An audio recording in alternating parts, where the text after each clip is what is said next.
Hello and welcome to episode 5 of repairing a vintage Mamod TE1A traction engine. This is episode 5, then this is plan C.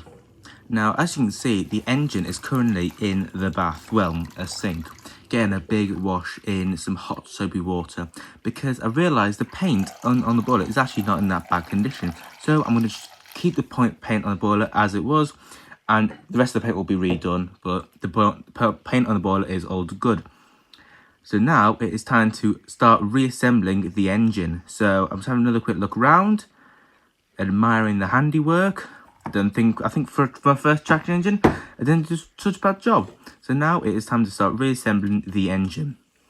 Now before I get any comments about this, in the background is a Showman's engine which is electrically powered. It is not live steam. So first up is the front wheels. These take quite a bit of winding on, but eventually I get it. Now it's time for the back wheels. So first, the wheel with the shaft goes into the firebox. I locate the hole on the other side and it pops through just like that.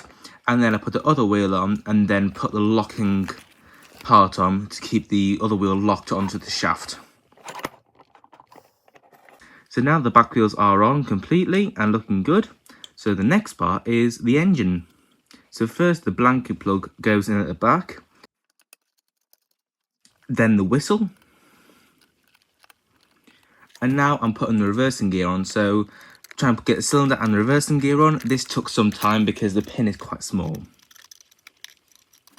So in goes the piston, the crankshaft, and the flywheel goes on, and the safety valve. Now for the canopy, and it's all done.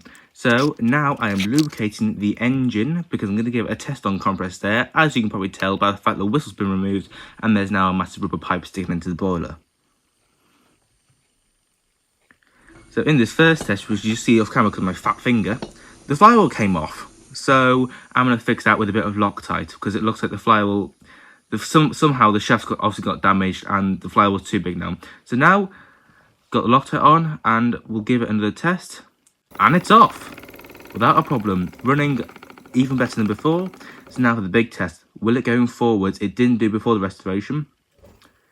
Now as you can see here, as my fat fingers away, I'm still struggling to get it going forwards, but it just self-started backwards. So you know, obviously it's a keen engine, I'm not doubting that, but it's stubborn at that. But I'm just struggling on a bit now. Still, I'm trying to figure out what's going on with the forward. But I think the problem is when it goes forward, it's a bit damaged. But now I'm going to run along the floor. There it goes, see? It's absolutely perfect. Bring it back. And turn the air compressor on again. And send it off again. At some good speed as well. So I don't think there's anything wrong in that department. But now the main thing is, can I get the engine to work the other way? Now what I noticed at this point was that the lever wasn't sealing properly. So maybe if I alter it a bit, it'll work. Will it work? And yes, the engine now works in both directions. It is quite fragile going the other way, so you can't knock it. I won't run it that way much, but it works.